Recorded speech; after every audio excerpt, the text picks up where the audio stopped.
What's the 10x multiplier?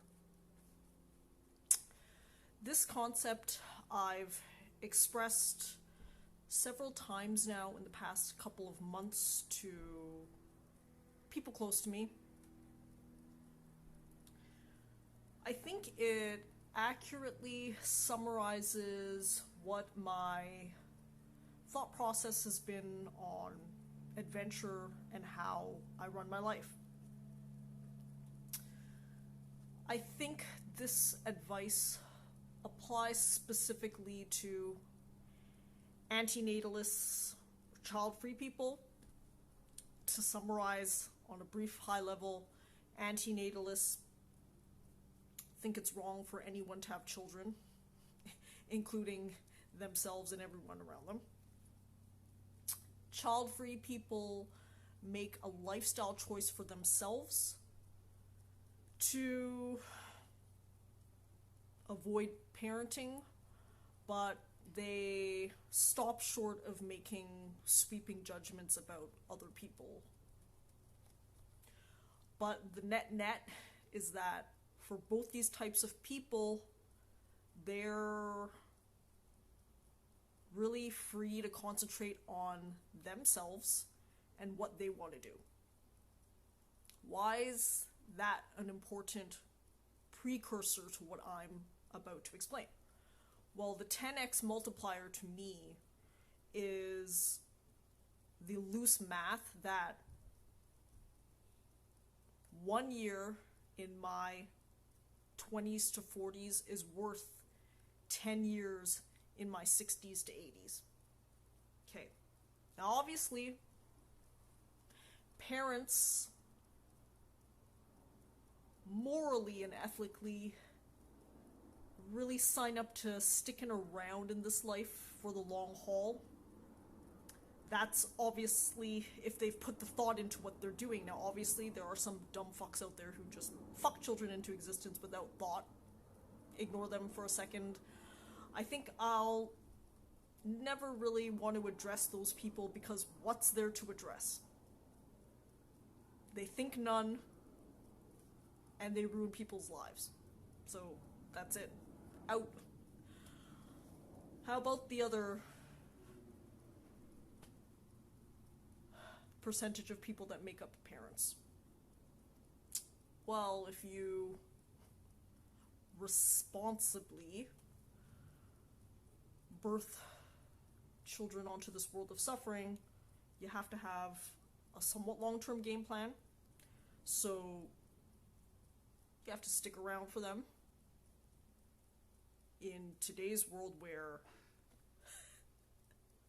the childhood gestation period seems to have stretched out longer and longer, you got to stick around for them longer and longer. You're, I think, morally responsible for ensuring that that kid's taken care of for life, whatever that looks like.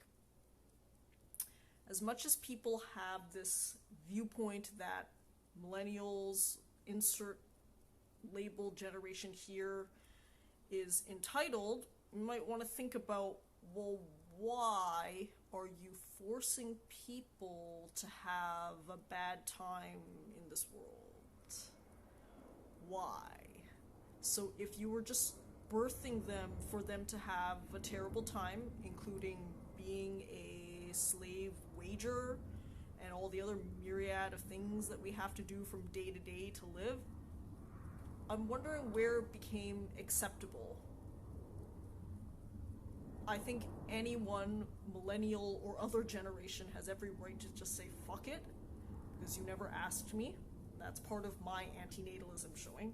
But one of the angles that maybe we should praise more is that antinatalists and child-free have the freedom to choose what they want to do.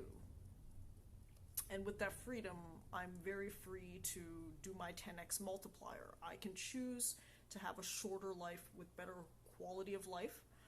This whole myth about living longer, sure, if you have quality of life, maybe that's worthwhile, but live hard, die young gets such a bad rap.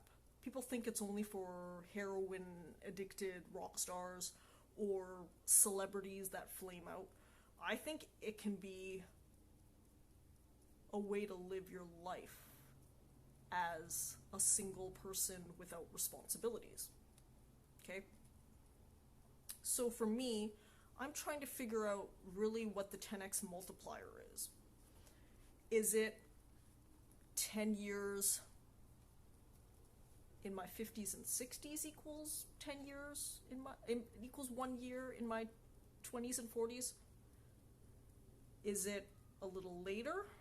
The reason why this matters is because knowing what your multiplier is and what age frame it applies to helps you decide how you're making choices in this post-pandemic world. The pandemic's changed decision making. I think that much is obvious. As an adventure traveler, probably what's happened is it shifted the travel matrix up one notch for every single country from its pre-pandemic baseline. So some of you might be familiar, but most Western countries have a state foreign affairs department that ranks other countries in terms of risks and advises on how to proceed if you are thinking of traveling to those countries. So obviously Western countries themselves have a similar risk ranking. For example, Canada, Australia are in the same risk ranking, generally speaking, pre-pandemic.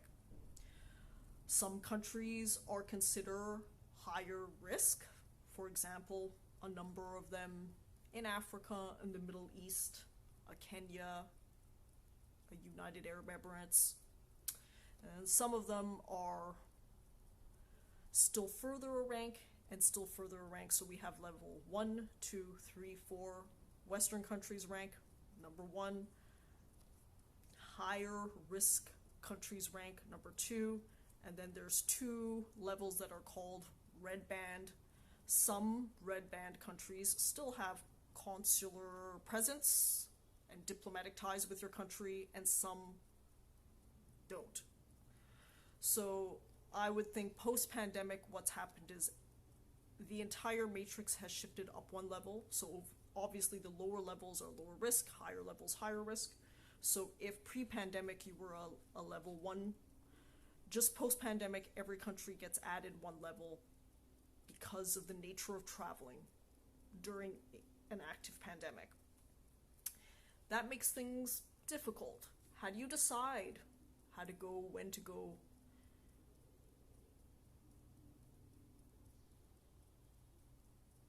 I'm mixing that matrix, which is my own self-made matrix, with another called the 10x multiplier. I'm still trying to decide what 2 time frames that this applies to, but I honestly think that I'm at the liberty to decide that I want to live hard, die young, whatever young means. Because the reality is that people think of life in too binary a method. Life is actually trade-offs. Some things that you can do younger are excluded when older, and that's the way life actually proliferates on a long enough time scale. So if you're the type of person who actually has adventure as your number 1, extreme sports, other things that require physicality, then you actually do have to front load things if you want to do them at all. I have a unique perspective into this because I traveled with an older generation for parts of my travels to 101 UN countries. I had a unique A/B testing that I ran in my own life. Now, it's better to have done stuff that you want to do before you die. That means as a senior. But it's even better to do it when you're young and you can enjoy it. Now, obviously, this is a complete fucking shift of what society is based on and what we're taught, because society is supposed to be a pyramid scheme this way, okay? What I'm trying to do is, on an individual level, invert it that way. Okay? Now, obviously, only certain people are able to do this type of thing. So if you've made a decision to breed, you're pretty much out of it. Go find all of the other advice that's for you. I'm speaking specifically to the other people, the antinatalists and the child-free people. You have some choices to make. By you, I mean me. And I think I'm going to dance first, because otherwise I'm going to talk away my time again. Okay. This has been actually a tough stretch of weeks for dancing, because I forgot my schedule temporarily about a month ago, and I've been playing a bit of catch-up. So this might be the week I catch up, or this might be the week I just do what I do and then defer the rest of my progress to later.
That's some really weird warm-up.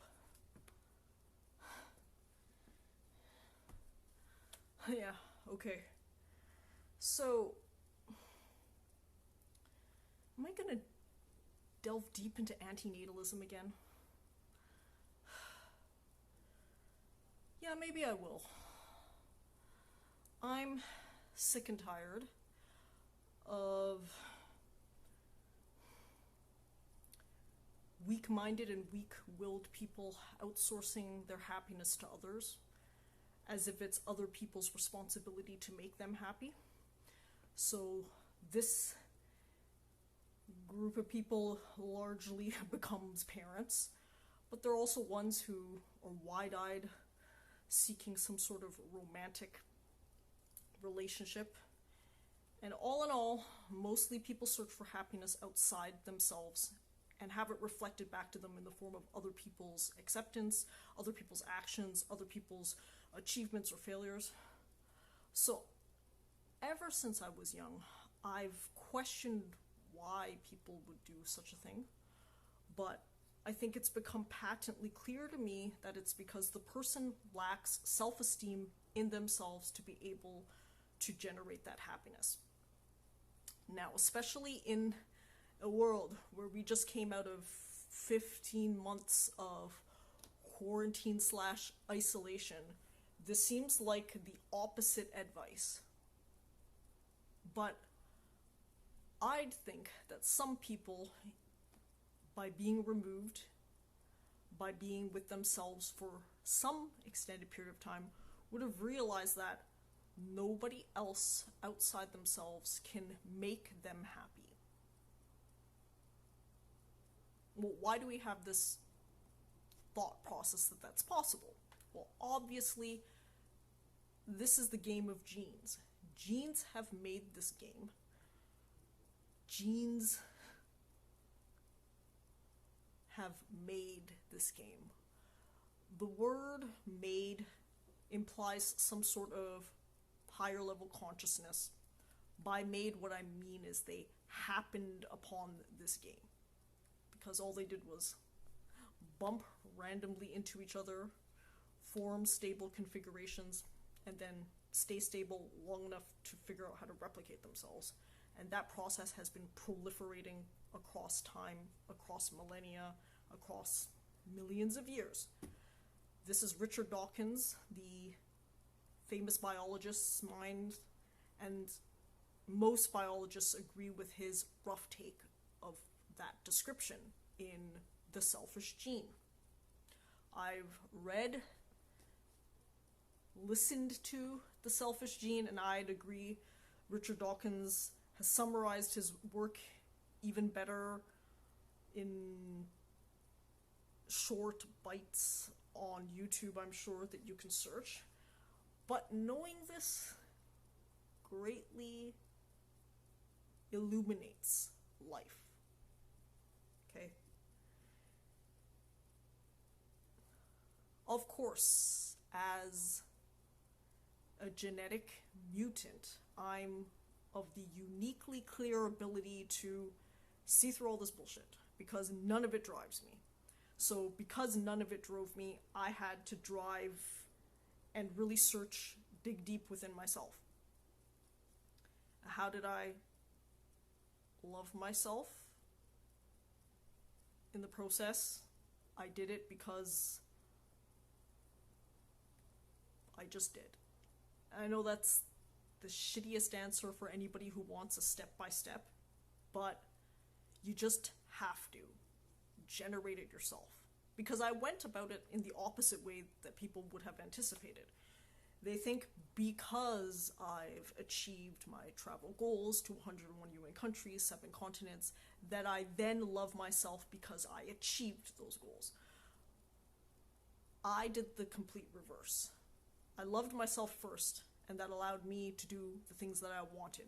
Because in loving yourself, you realize, why the fuck would I allow someone I love so much, being me, to just wither away and die without ever attempting the things that I love, boldly and passionately? Okay, even in that mindset, what is it that you love boldly and passionately? That's a whole other journey to go on.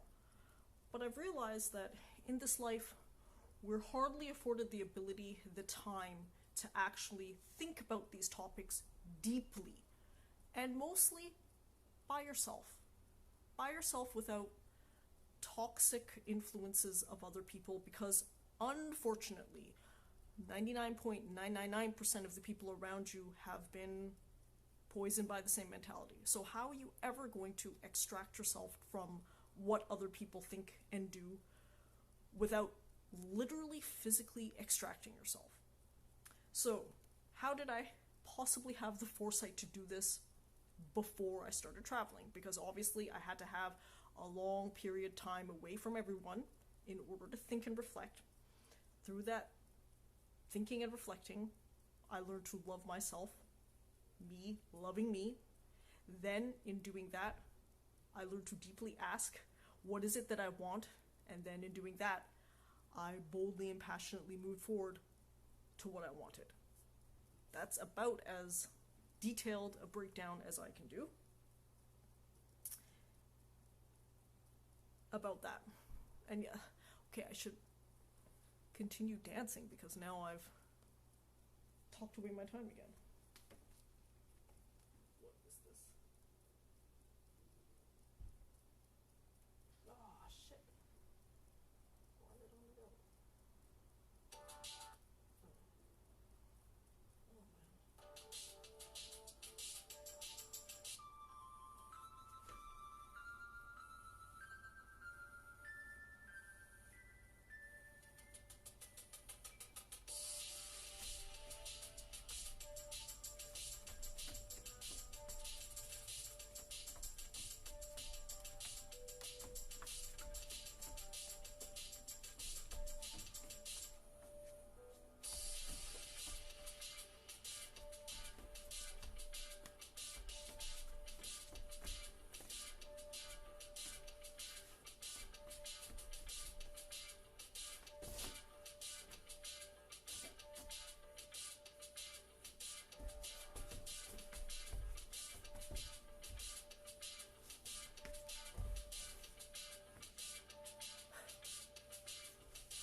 was that?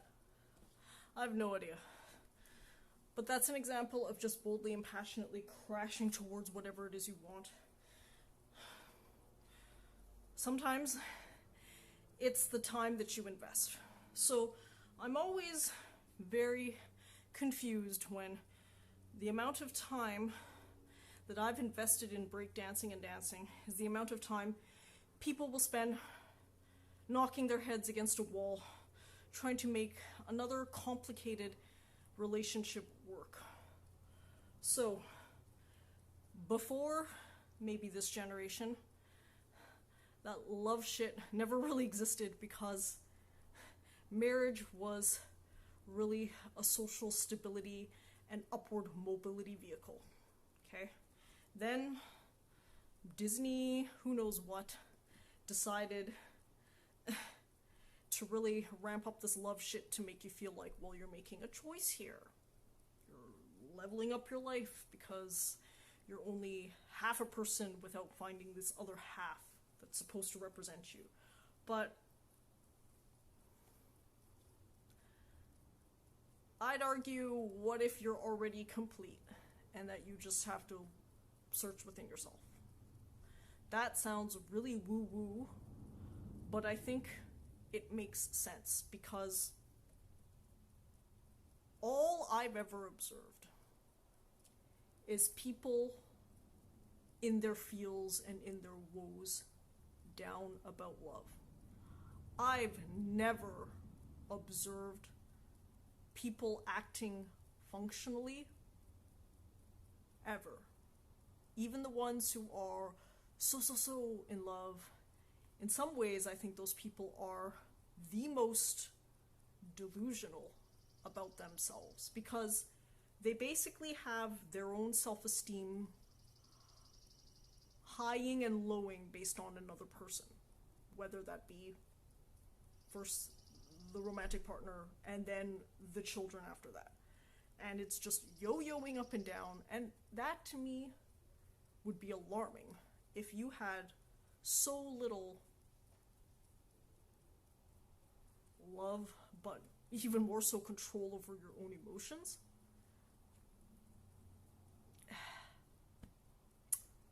You know, I guess I'm gonna have to really defer the dancing, the performing to next week because I'm really scratching at ideas here. And I really want to wrap up what I'm trying to spitfire about. Am I even trying to do anything practical here?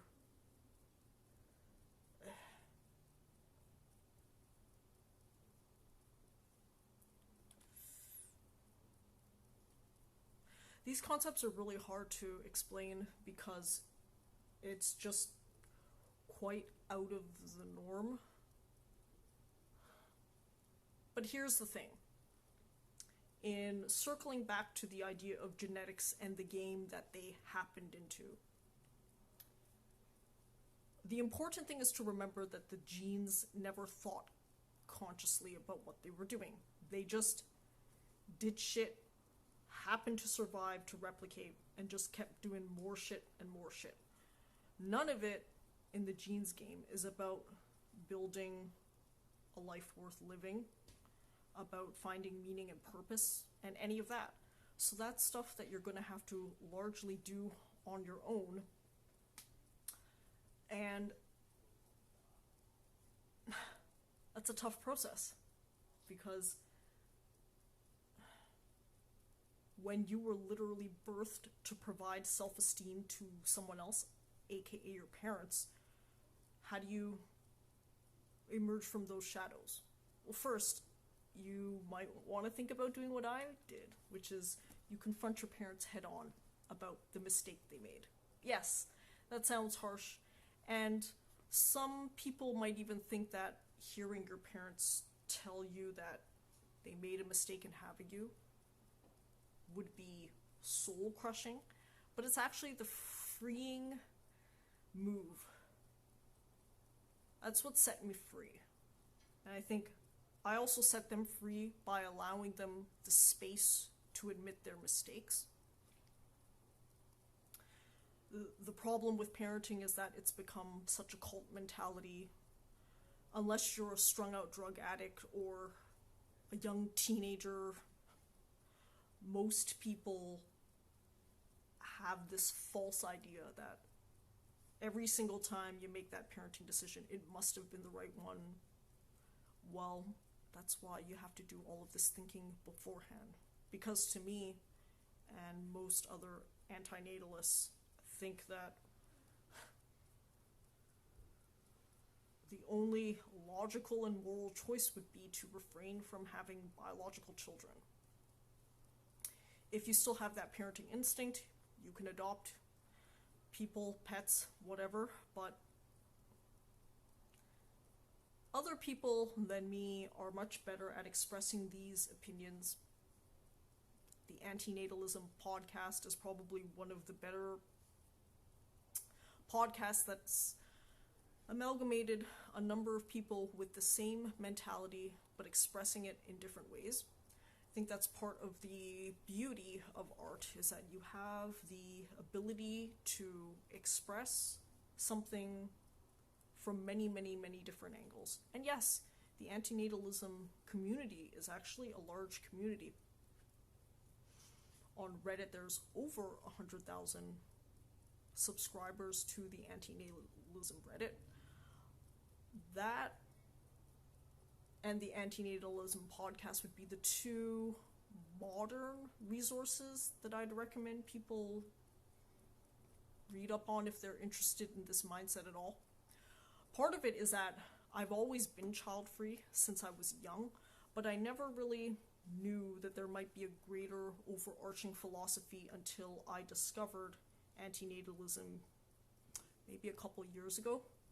I think I discovered it after I started YouTube, but I might have to fact check myself on that.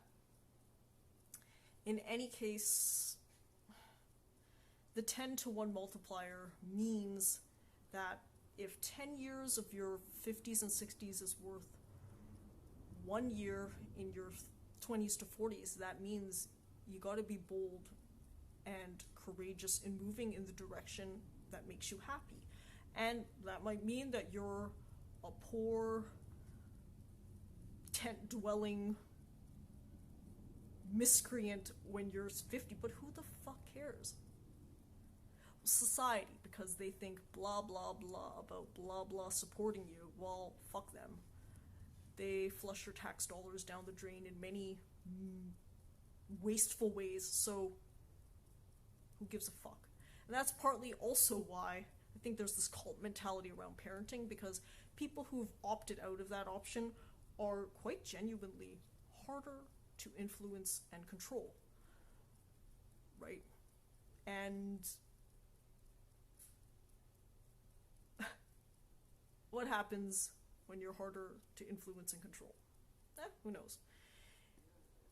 In any case, this vlog was a train wreck. It went this way, that way, that way, and the other.